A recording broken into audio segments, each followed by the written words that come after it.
welcome. Good to see folks tonight. Sorry about the last couple of nights off. Things have been a little crazy here lately. Get this microphone set properly.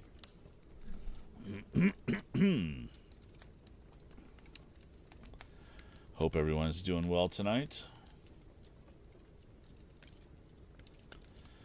Alright, let's just jump into this. So, let me flip the view. There we go. Much better.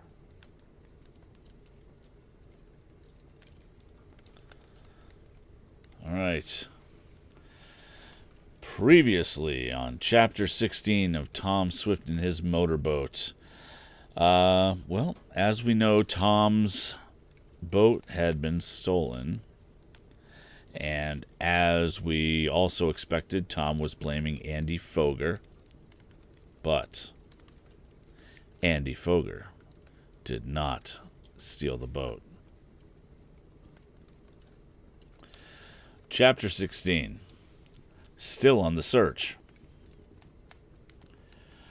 "You seem to have a lot of trouble with your boat, Andy," said Tom after a few moments of rather embarrassed silence. "I do," admitted the owner of the Red Streak. "I've had bad luck ever since I got it, but usually I've been able to fix it by looking in the book. This time I can't find out what the trouble is, nor can any of the fellas. It stopped when we were out in the middle of the lake and we had to row. I'm sick of motorboating." "Well, suppose I fix it for you," went on Tom. "If you do, I'll pay you well."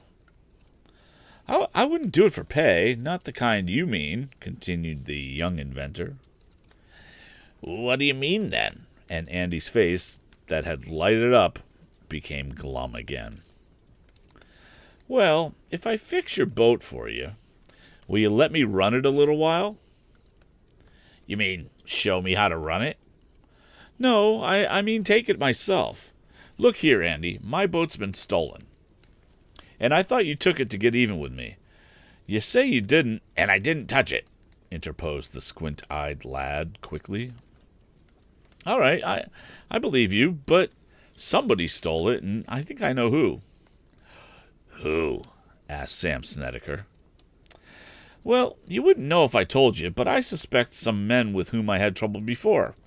And Tom referred to Happy Harry and his gang. "I think they have my boat on this lake, and I'd like to get another speedy craft to cruise about it and make a further search. How about it, Andy? If I fix your boat, will you let me take it to look for my boat?"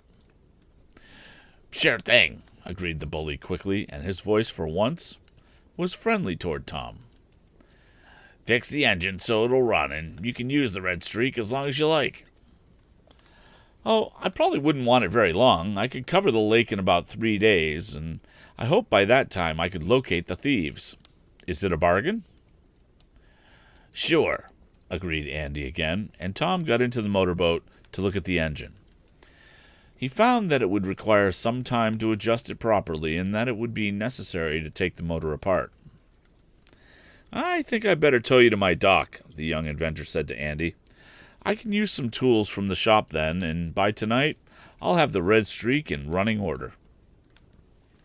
The breeze was in the right quarter, fortunately, and with the motorboat dragging behind, the Arrow's owner put the nose of the sailing craft toward his home dock. When Tom reached his house, he found that Mrs. Baggert had received another telephone message from Mr. Swift, inquiring why his son had not returned to Sandport. "He says if you don't come back by tomorrow," repeated the housekeeper, "that he'll come home by train. He's getting anxious, I believe." "I shouldn't wonder," admitted Tom, "but I want him to stay there. The change will do him good. I'll soon have my boat back, now that I can go about the lake swiftly, and then I'll join him. I'll tell him to be patient." Tom talked with his father at some length, assuring him that everything was well at the Shopton house, and promising to soon be with him. Then the young inventor began work on the motor of the Red Streak. He found it quite a job and had to call on Mr. Jackson to help him, for one of the pistons had to be repaired and a number of adjustments made to the cylinders.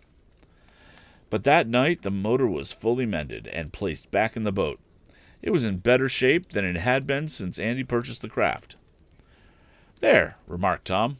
"Now I'm ready to hunt for those scoundrels. Will you leave your boat at my dock tonight, Andy?" "Yes, so you can start out early in the morning. I'm not going." "Why not?" demanded Tom quickly. "Well, you see, I've had enough motoring for a while," explained Andy.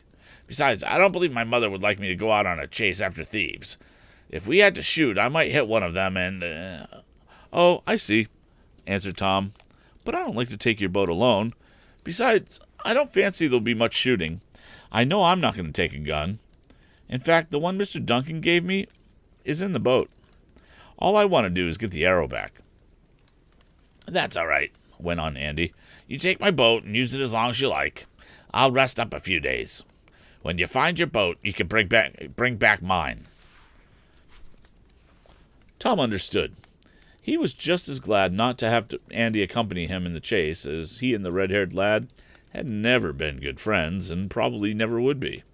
So it would cause some embarrassment to be together in a boat all day. Then again, Tom knew he could manage the Red Streak better alone, but of course he did not want to mention this when he asked for the loan of the craft.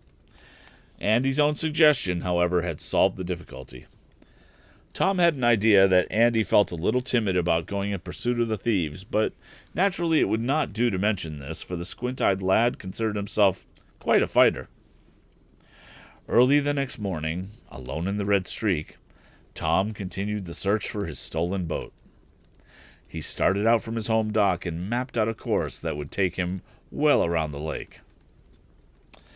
"I suppose I could take a run to Sandport now," mused the youth as he shot in and out of the little bays, keeping watch for the arrow. "But if I do, Dad will have to be told all about it, and he'll worry. Then, too, he might want to accompany me, and I think I can manage this better alone, for the Red Streak will run faster with only one in. I ought to wind up this search in 2 days, if my boat is still on the lake, and if those scoundrels have sunk her, I'll make them pay for it."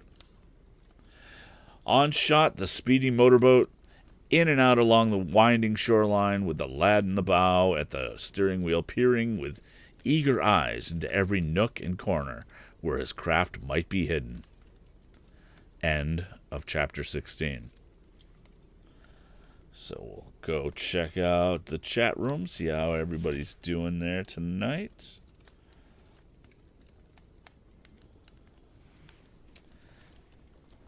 And just a little note that, part of the reason I was away was my daughter basically just gave birth to my first grandchild.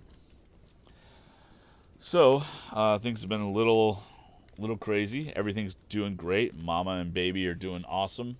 And basically I spent a lot of time at the hospital just hanging with them. And everything's awesome. Couldn't be happier. It's a little girl, and she's going to have me wrapped around a little finger. It's going to be great. Okay. Back to the story. Flip this back here. Previously on Chapter 16 of Tom Swift and His Motorboat.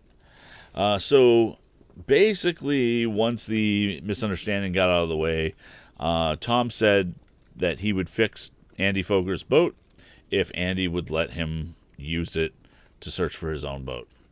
And Andy said yes. And that's kind of where we're left right now. Chapter 17. There she is. Anticipating that he would be gone some time on his search, the young inventor had gone prepared for it. He had a supply of provisions, and he had told Mrs. Baggert that he might not be back that night. But he did not intend to sleep aboard the Red Streak, which, being a racing boat, was not large enough to afford much room for passengers. Tom had planned, therefore, to put up at some hotel near the lake in in case his hunt should last beyond one night. That it would do this was almost certain, for all that morning he searched unavailingly for the arrow.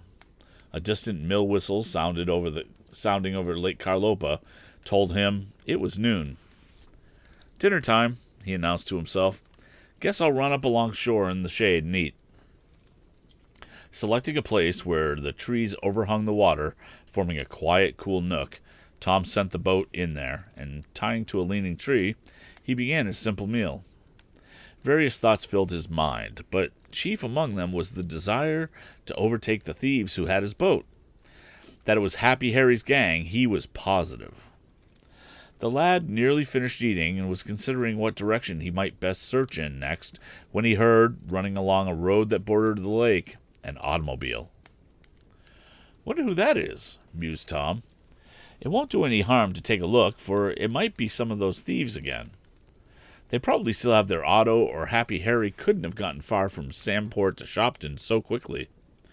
Now, just as an aside, one of the things I find really interesting is Tom hears one automobile and then jumps to the conclusion that it might be one of the guys that he was looking for, where that sound is so commonplace to us nowadays that we wouldn't do that. We wouldn't think it would be somebody.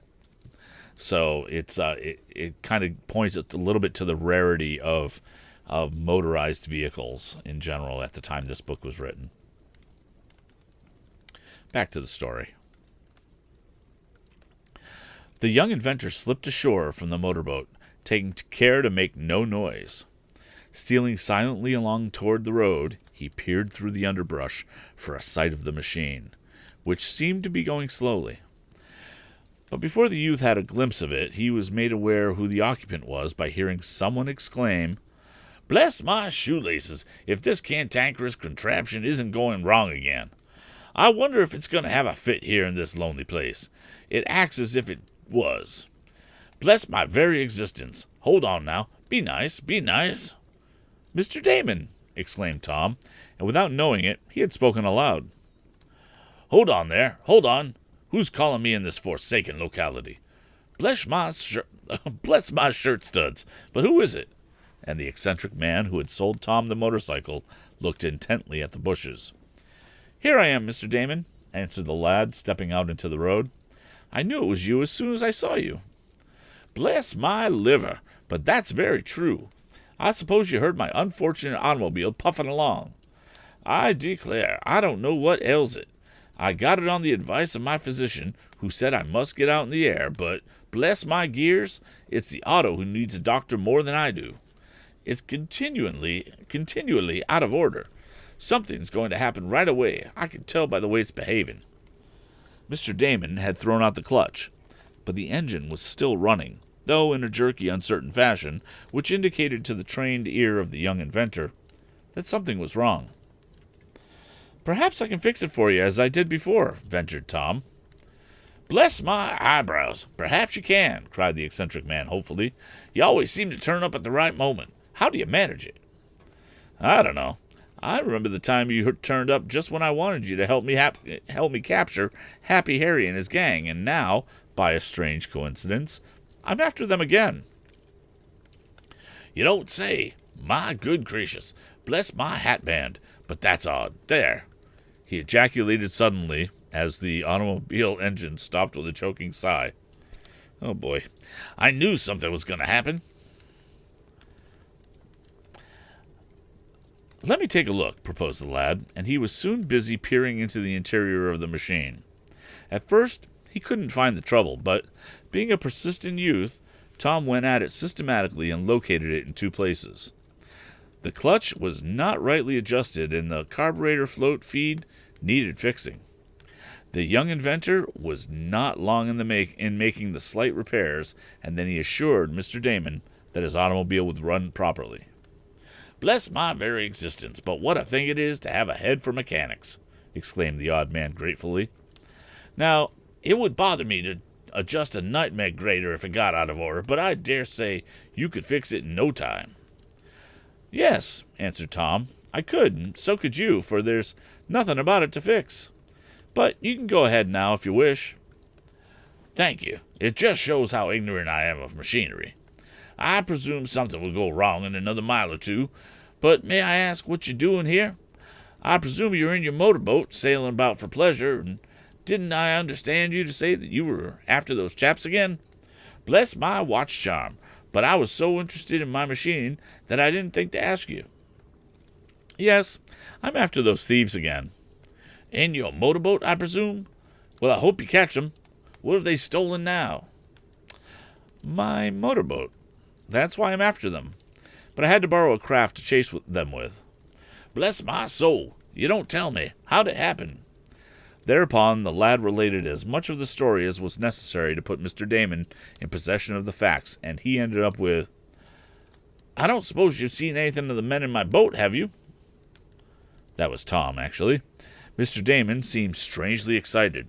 He had entered his auto, but as the lad's story progressed, the odd gentleman had descended. When Tom finished, he exclaimed, Don't say a word now, not a word.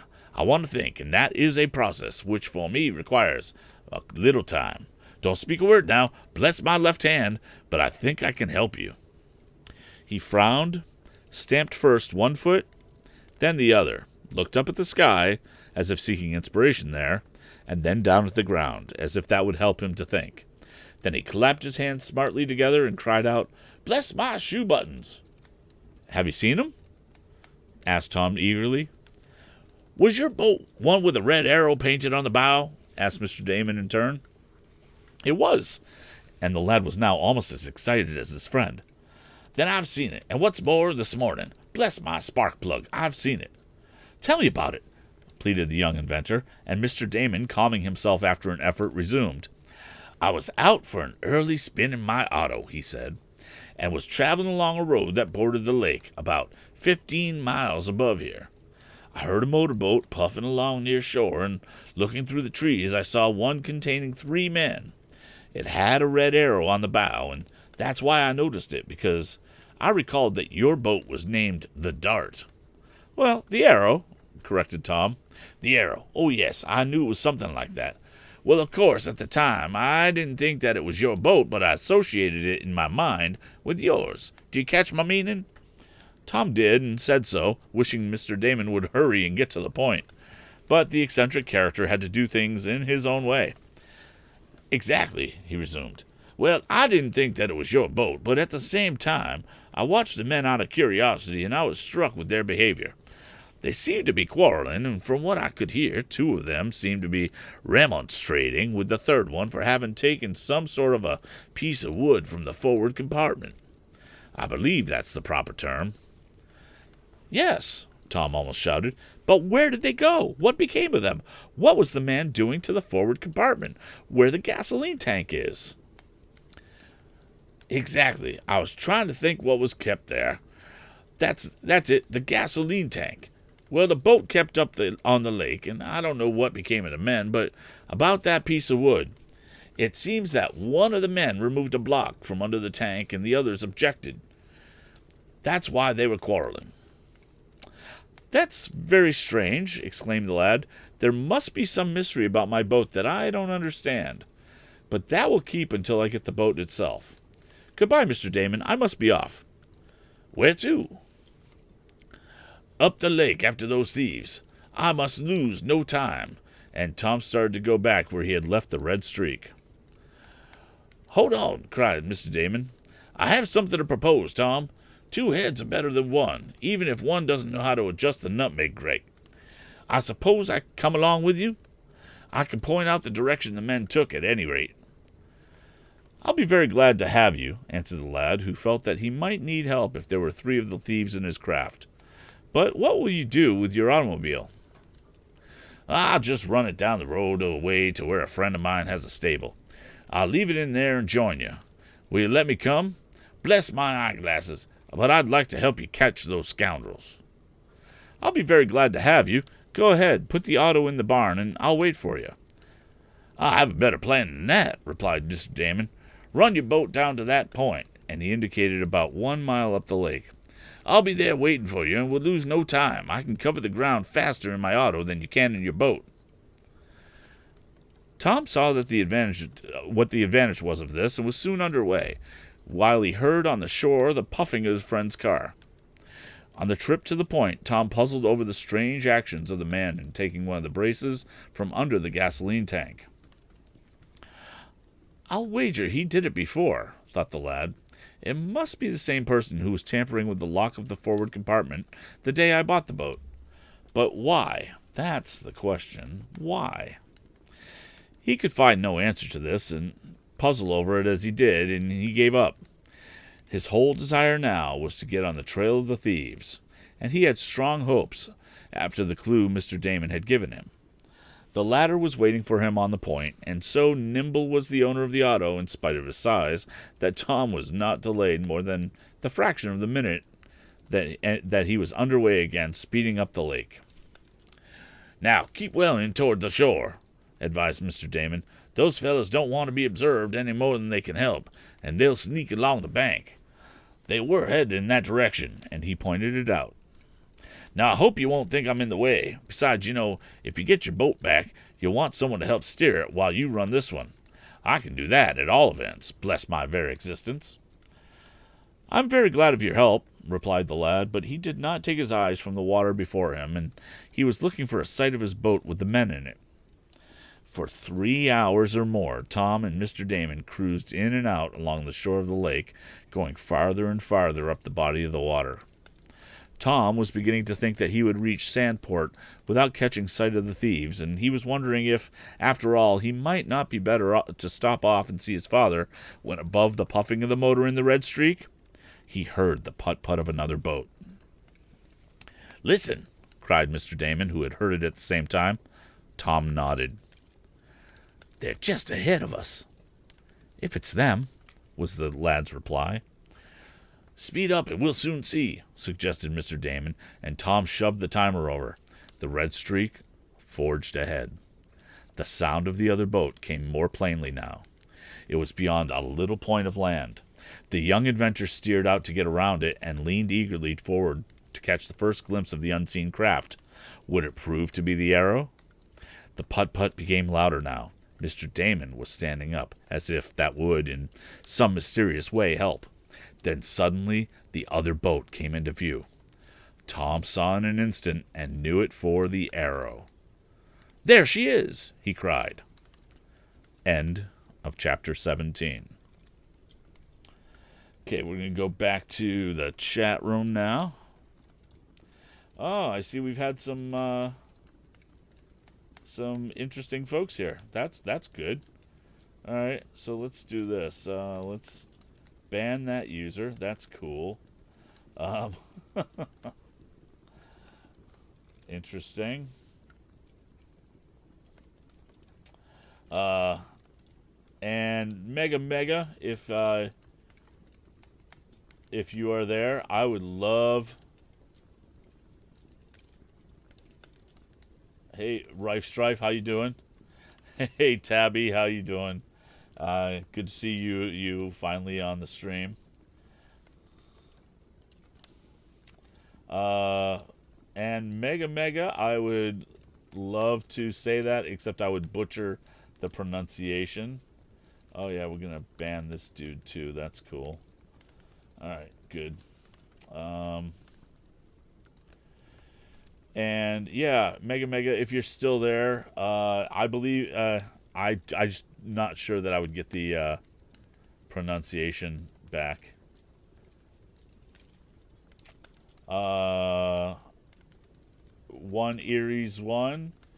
Thank you for saying nice book. And Kai14, thank you for the sub. I really appreciate it.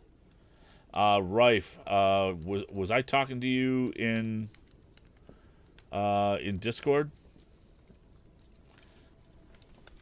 Just not sure. But thank you so much for hanging tonight. I appreciate you all.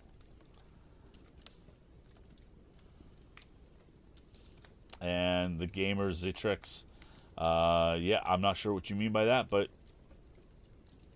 all right. Okay. So, one more chapter to go. Let's do this. go back to the Storytime view.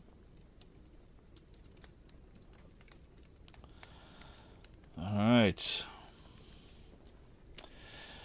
Okay.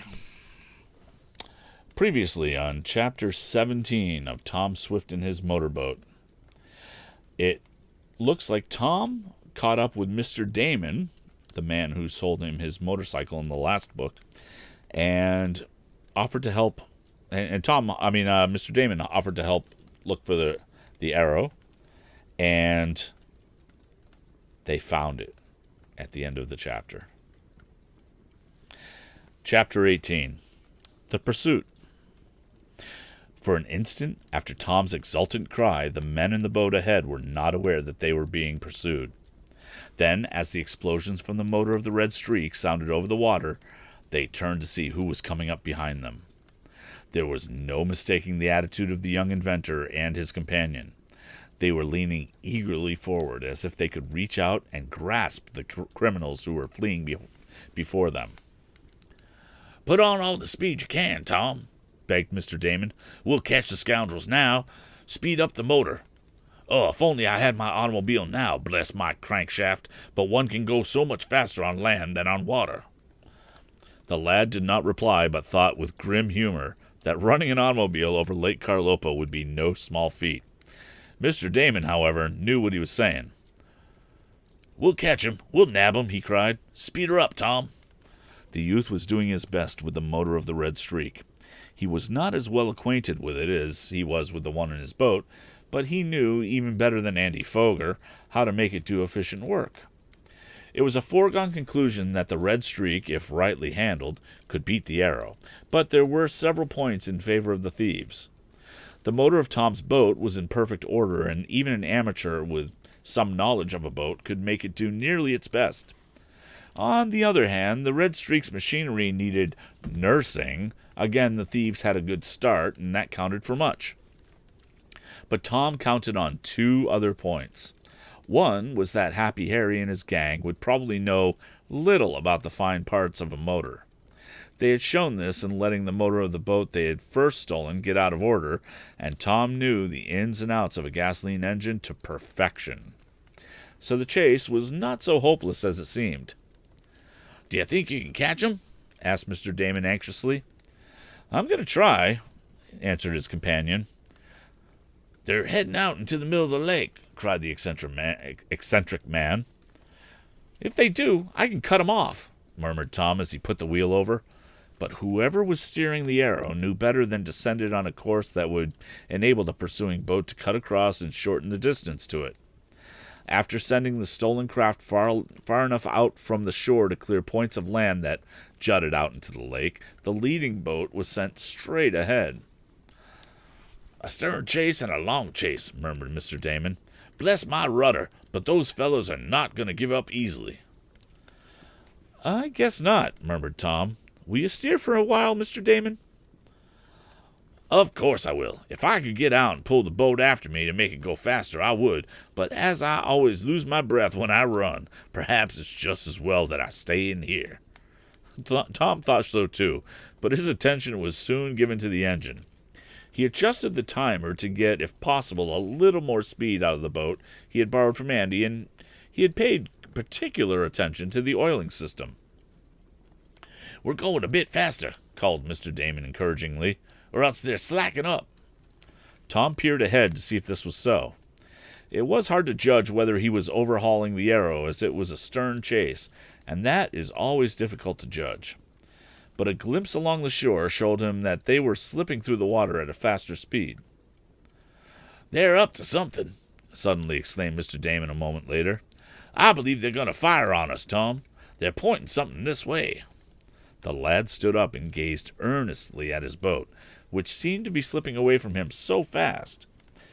One of the occupants was in the stern, aiming some glittering object at those in the Red Streak. For a moment, Tom thought it might be a gun. Then, as the man turned, he saw what it was. "A pair of marine glasses!" cried the lad. "They're trying to make out who we are. Now, just as an aside, the marine glasses, they're just binoculars. That's all it is. They just weren't calling them that back then, apparently. Back to the story. I guess they know well enough, rejoined Mr. Damon. Can't you go any faster, Tom? I'm afraid not, but we'll land them sooner or later. They can't go very far in this direction without running ashore, and we'll have them. They're cutting across the lake now. They may escape us if it gets dark. Probably that's what they're working for. They want to keep ahead of us until nightfall. The young inventor thought of this, too. But there was little he could do. The motor was running at top speed. It could be made to go faster, Tom knew, with another ignition system, but that was out of the question now. The man with the glasses had resumed his seat, and the efforts of the trio seemed concentrated on the motor of the Arrow. They, too, wished to go faster, but they had not skill enough to accomplish it, and in about 10 minutes, when Tom took another long and careful look to ascertain, if possible, whether or not he was overhauling the thieves, he was delighted to see that the distance between the boats had lessened. "We're catching 'em. We're creeping up on 'em," cried Mr. Damon. "Keep it up, Tom." There was nothing to do, however, save wait. The boat ahead had shifted her course somewhat and was now turning in toward the shore, for the lake was narrow at this point, and abandoning their evident intention of keeping straight up the lake, the thieves seemed now bent on something else. "I believe they're going to run ashore and get out," cried Mr. Damon. "If they do, that's just what I want," declared the lad. "I don't care for the men. I want my boat back." The occupants of the Arrow were looking to the rear again, and one, Happy Harry, Tom thought, shook his fist. "Wait till I get a hold of you," cried Mr. Damon, following his example. "I'll make you wish you'd behaved yourselves, you scoundrels. Bless my overcoat. Catch 'em if you can, Tom." There was now no doubt of the intention of the fleeing ones. The shore was looming up ahead, and straight for it was heading the Arrow. Tom sent Andy's boat in the same direction. He was rapidly overhauling the escaped ones now, for they had slowed down the motor. 3 minutes later, the foremost boat grated on the beach of the lake. The men leaped out, one of them pausing an instant in the bow. "Here, don't you damage my boat!" cried Tom involuntarily, for the man seemed to be hammering something. The fellow leaped over the side, holding something in his hand. "There they go! Catch 'em!" yelled Mr. Damon. "Let 'em go," answered the lad as the men ran toward the wood. "I want my boat. I'm afraid they've damaged her. One of them tore something from the bow."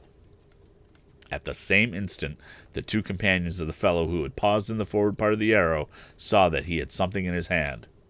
With yells of rage, they dashed at him, but he, shaking his fist at them, plunged into the bushes and could be heard breaking his way through while his companions were in pursuit. "They've quarreled amongst themselves," commented Mr. Damon as high and angry voices could be heard from the woods. "There's some mystery here, Tom." "I don't doubt it, but my first concern is for my boat. I want to see if they've damaged her." Tom had run so closely inshore with the red streak that he had to reverse in order to avoid damaging the craft against the bank. In a mass of foam, he stopped her in time, and then springing ashore, he hurried to his motorboat. End of Chapter 18. Okay, so we're going to put a little bookmark there. And we're going to flip this viewpoint back. Yeah, that's kind of doing it for tonight. Thank you so much for joining me. Tabby, good to see you in the chat room. And all the other folks who showed up, with the exception of the people that I had to ban. Welcome and thank you for joining me. And thank you once again to Kai for this sub. I really do appreciate it. Yeah, we will see you again on Tuesday evening at 7 p.m. Eastern Time. To know exactly when we stream, go ahead and follow VO by Kurt on Twitter. If you want to listen to this in audio form, you can always go to anchor.fm/storytime with Kurt. We will see you again next time. Thank you so much for joining us. Bye-bye.